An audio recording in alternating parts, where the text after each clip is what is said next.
बिस्मिल्लाहिर्रहमानिर्रहीम। Microsoft Excel के अंदर आज MRP कैलकुलेशन का बताऊंगा और फार्मूला मर्ज किस तरह से कर सकते हैं। पहले तो मैक्सिमम रिटेल प्राइस MRP की मैंने स्टैंड फॉर जो एब्रीविएशन है वो बता दी, और उसके बाद कैलकुलेशन किस तरह से होगी और फिर उसका मर्ज किस तरह से करेंगे एक सेल में। तो ये सब कैलकुलेशन आज बताऊंगा मैं आपको। और पहली चीज़ तो MRP क्या है, इसकी डिटेल पहले थोड़ा सा समझ लेते हैं। माइक्रोसॉफ्ट एक्सेल शीट में मैंने कुछ डाटा टाइप किया हुआ है। अब देखें, यानी एक कॉस्ट जो है मैन्युफैक्चर वो 100 रुपीज़ कॉस्ट आ रही है उसको। अब किसी भी प्रोडक्ट की बनाने में उसको 100 रुपीज़ की कॉस्ट आ रही है। इसके ऊपर मैन्युफैक्चर 5% ले रहा है। अब मैन्युफैक्चर के बाद जो प्रोसेस जाता है वो डिस्ट्रीब्यूटर के पास जाता है। तो डिस्ट्रीब्यूटर कॉस्ट में मैन्युफैक्चर ने 5% रखकर डिस्ट्रीब्यूटर को दिया, तो डिस्ट्रीब्यूटर उसके अंदर अपना 10% अमाउंट रखता है।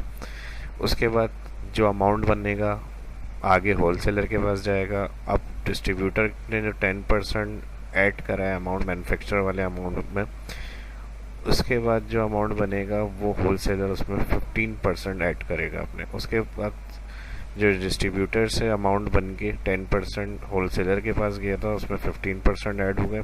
अब होलसेलर के बाद आखिरी जो मार्केट में जाएगा वो रिटेलर के पास, तो वो उसके अंदर 20% अपने रखकर मार्केट में सेल करेगा। तो ये MRP कैलकुलेशन होगी इन प्रोसेस से गुजरते हुए। अब कितना कितना अमाउंट बन रहा है कॉस्ट के बाद मैन्युफैक्चर के, वो 5% ऐड के बाद क्या बनेगा।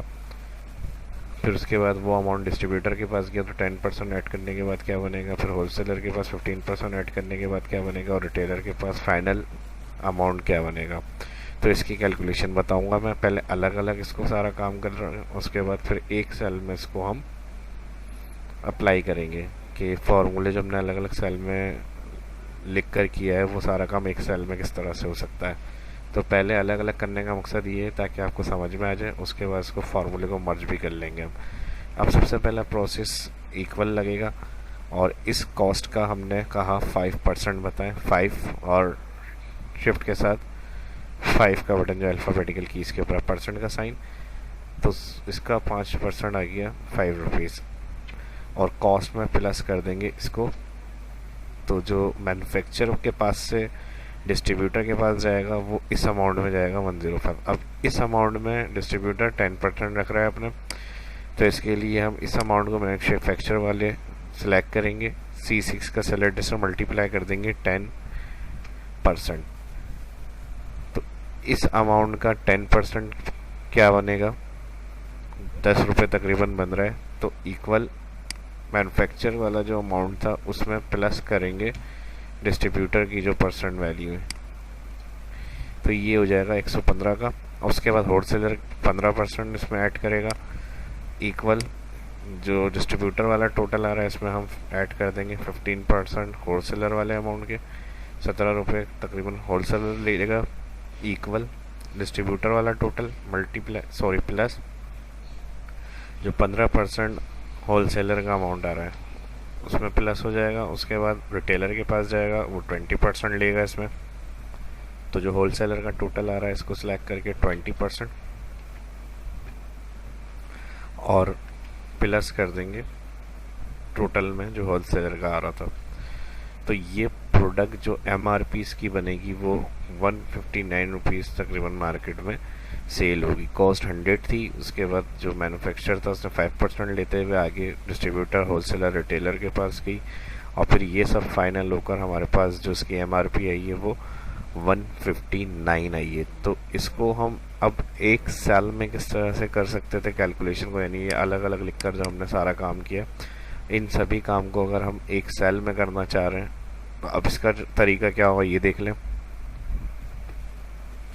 तो इसके लिए जो यहाँ हमने अप्लाई किया था 5% के लिए, इसको एडिट किया डबल क्लिक से और Ctrl+C, और अमाउंट वाले सेल में आ जाएंगे F2 जहाँ पर C5 आ रहा है, इधर मैं इसको सिलेक्ट करके ब्रैकेट ओपन कर रहा हूँ और Ctrl+V और ब्रैकेट कर दूँगा किलोस, और उसके बाद F2 इसको सिलेक्ट करके Ctrl+C कॉपी और जो डिस्ट्रीब्यूटर वाली परसेंट वैल्यू आ रही थी इसको सिलेक्ट करेंगे और यहाँ C6 की जगह control V paste, enter.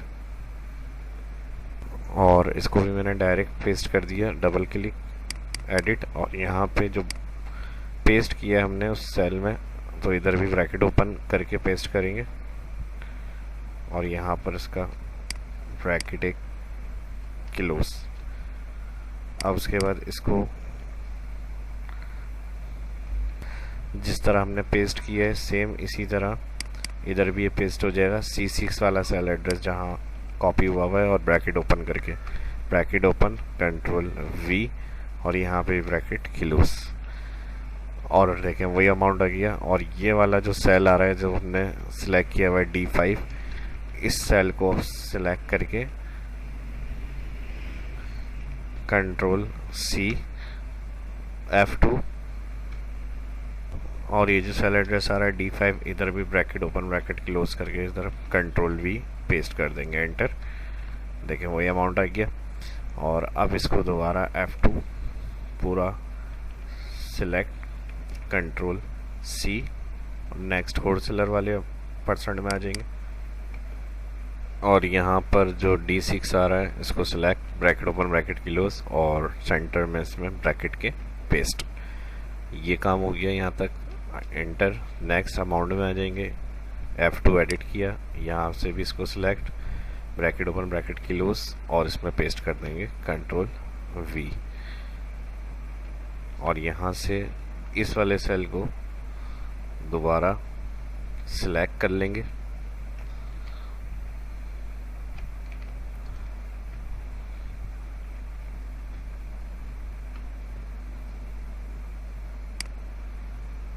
Control C equal sign select नहीं करेंगे, F2, और जहाँ पर E5 आ रहा है इधर भी ब्रैकेट ओपन ब्रैकेट क्लोज, और इधर कंट्रोल V पेस्ट, एंटर। यही सेम अब इस वाले सेल को सिलेक्ट करेंगे,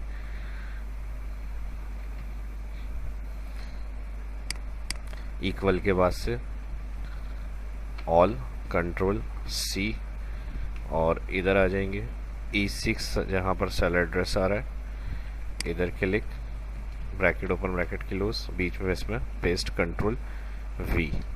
और सेम इसमें भी वही काम करेंगे, E6 जहाँ सेल एड्रेस है, ब्रैकेट ओपन ब्रैकेट क्लोज और कंट्रोल V। और उसके बाद लास्ट में ये वाला सेल जो आ रहा है इसको सिलेक्ट करेंगे पूरा, इक्वल के बाद कंट्रोल C, और यहाँ पर F5 जहाँ पर आ रहा है इसकी जगह पर ब्रैकेट ओपन ब्रैकेट क्लोज और कंट्रोल V। देखिए वही अमाउंट आ गया। अब इसको पूरा कॉपी कर लेते हैं यहाँ से। अभी अगर आप फार्मूला देखना चाह रहे हैं तो इस सेल पे मैंने कर्सर रखा हुआ है यहाँ पर, जिसमें हमने फार्मूला मर्ज किया है। पहले अलग अलग तरीके से समझाना था मुझे, इसलिए मैंने इस तरह हर सेल का इंडिविजुअल आपको बताया है कैलकुलेशन का, और क्या प्रोसेस हो रहा है, कितने परसेंट किस में ऐड हुआ है, डिस्ट्रीब्यूटर का, होलसेलर का, रिटेलर का, फाइनल जो अमाउंट बनती है ये मार्केट में सेल होगी यानी रिटेलर के पास। तो यहाँ पर जो इसका फार्मूला है, यहाँ देखें फार्मूला बार में ये पूरा MRP की कैलकुलेशन का स्टेप्स हमने लिए। अगर ये मैं डायरेक्ट बताता इस तरह तो इसमें लाजमी कन्फ्यूजन हो जाती है और बहुत बड़ा हो जाता है फार्मूला लिख। तो अलग अलग लिख कर बताने से फ़ायदा ये है कि एक्सप्लेन सही तरह से हो गया है, और उम्मीद करता हूँ आपको समझ में भी आ गया होगा। अब इस सेल को यहाँ से हम कर लेते हैं कंट्रोल C कॉपी, और MRP वाले सेल में लाके इसको कर देते हैं कंट्रोल V पेस्ट। इसको एडिट करके पेस्ट करेंगे, F2 कर लेता हूँ, control A, control C copy, और अब यहाँ MRP वाले सेल पे आ जाएंगे, कंट्रोल V। तो ये पूरा देखें फार्मूला है, फार्मूला बार में आप देख सकते हैं मैन्युफैक्चरर ने किस कॉस्ट में बनाई, और उसके बाद उसने कितना परसेंट लिया वो, उसके बाद डिस्ट्रीब्यूटर के कितने परसेंट थे, उसके बाद क्या अमाउंट बना, उसके बाद होलसेलर के कितने परसेंट थे, क्या अमाउंट बना, और फाइनल रिटेलर के कितने परसेंट थे, क्या अमाउंट बना। तो ये पूरे प्रोसेस से गुजरता हुआ जो भी प्रोडक्ट या कॉस्ट आपको कैलकुलेशन करनी है उसकी MRP क्या बनेगी, वो मैंने इस वीडियो के अंदर आपको कैलकुलेशन समझाई है। और उम्मीद करता हूँ कि ये वीडियो आपको पसंद आई होगी, और वीडियो पसंद आई तो लाइक करें ज़्यादा से ज़्यादा, और कमेंट करके बताएं, और वीडियो को शेयर करना ना भूलें। अब चाहें तो ये जो स्टेप्स मैंने बनाए थे ये आप रख सकते हैं, नहीं रखना चाहते तो यहाँ से इसको डिलीट कर दें, क्योंकि इसके अंदर जो मैंने सेल था ये परसेंट सेलेक्ट नहीं किया। अगर ये सिलेक्ट करता तो इसकी सोर्स इस फॉर्मूले में आती।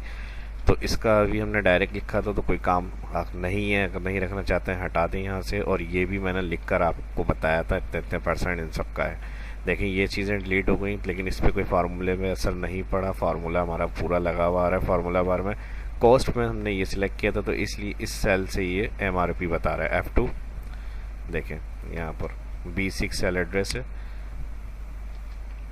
फार्मूला बार में देख लें B6 और डायरेक्ट परसेंट वैल्यू लिखी हुई है। तो इस तरह से हमें फ़र्क नहीं पड़ा जो सेल हमने लिखकर कैलकुलेट किए थे। और दूसरी चीज़, अब इसका फ़ायदा अगर यही मैन्युफैक्चरर, डिस्ट्रीब्यूटर के, होलसेलर, रिटेलर के फिक्स हैं इतने इतने अमाउंट, तो आप सिर्फ यहाँ पर वैल्यू एंटर करें, आपको MRP मिलती रहेगी किसकी क्या बन रही है। तो एक तरह से ऑटोमेटिक भी आप चेक कर सकते हैं कि भाई हम अगर कोई प्रोडक्ट्स मैन्युफैक्चर कर रहे हैं, उसकी कॉस्ट हम 5% ले रहे हैं, तो डिस्ट्रीब्यूटर, होलसेलर, रिटेलर के पास उसकी MRP क्या निकल के आ रही है। तो ये आप आराम से इस कैलकुलेशन से कर सकते हैं। यानी एक दफ़ा ये पूरा फार्मूला लगेगा, उसके बाद ऑटोमेटिक आप किसी भी प्रोडक्ट की कॉस्ट देखने के बाद उसकी MRP कैलकुलेट कर सकते हैं। तो मिलते हैं नेक्स्ट वीडियो में। वीडियो अच्छी लगी तो लाइक करें ज़्यादा से ज़्यादा। फर्स्ट अगर इस वीडियो को देख रहे हैं डायरेक्ट तो मेरे चैनल को सब्सक्राइब कर लें और आने वाली वीडियो के लिए बेल आइकन पर क्लिक करना ना भूलें। सोशल मीडिया के ऊपर भी मुझे फॉलो कर लें, फेसबुक के ऊपर, ब्लॉगर के ऊपर, तो वहाँ पे भी मैं अपडेट करता रहता हूँ। प्रैक्टिस करें, कोई बात के लिए नहीं है तो कमेंट करके पूछ सकते हैं। अपना ख्याल रखें, दुआ में याद रखें। मिलते हैं नेक्स्ट वीडियो में। अपना ख्याल रखिएगा, इजाज़त दीजिए, अल्लाह हाफिज़।